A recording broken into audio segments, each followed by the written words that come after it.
Most people think emotional neglect means a parent who is cruel or absent. But the truth is, some of the most neglected children had parents who were physically present every single day. The damage was not in what was done to you. It was in what was never said, never asked, never felt. Most people carry that wound into adulthood without knowing where it started. Here are 8 real signs you were emotionally neglected as a child without knowing it. 1. You apologize constantly. You say sorry before you even know what you did wrong. It lives in your body like a reflex. This quiet belief that your existence alone is somehow an inconvenience to the people around you. Psychologists call this the fawn response, a survival behavior where you learned that apologizing kept the peace when emotions were never safe to express. You were not born apologetic. You were trained to be. 2. You cannot name feelings. Someone asks how you feel and your mind goes completely blank. Not because you feel nothing, but because nobody ever taught you to identify what was happening inside you. Psychologists call this alexithymia, the inability to recognize and name your own emotions. You learn to function around your feelings instead of through them. That silence was not emptiness. It was an emotion with no word attached. 3. You feel like a burden.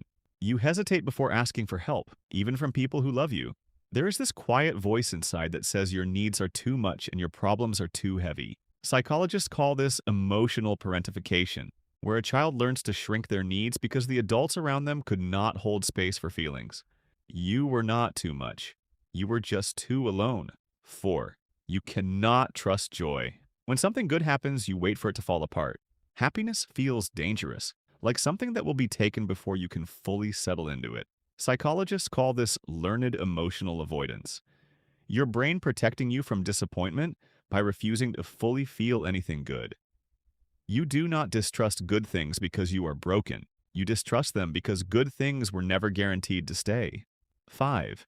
You became hyper-independent.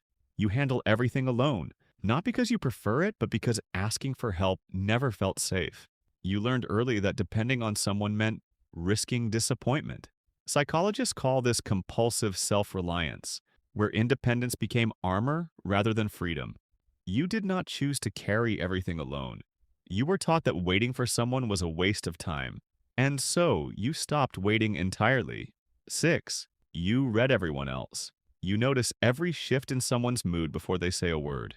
You walk into a room and immediately calculate the emotional temperature without even trying. Psychologists call this hypervigilance, a state where the nervous system stays permanently alert, scanning for emotional danger. You became fluent in other people's feelings because your own were never the priority in the room. 7. You dismiss your own pain. When something hurts you, your first instinct is to minimize it. You tell yourself others have it worse and push the feeling down before it has a chance to breathe.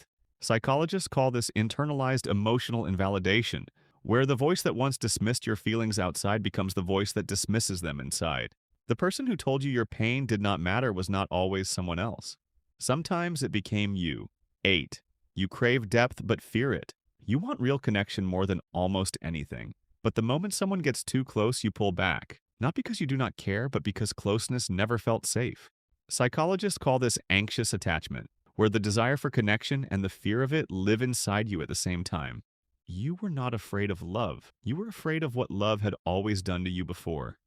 Emotional neglect does not always leave bruises you can point to. It leaves gaps in how you see yourself, in how you receive love, in how loudly your needs feel allowed to speak. You grew up in a house where the lights were on, but nobody was home inside the conversations that mattered most. But here is what that could not take from you.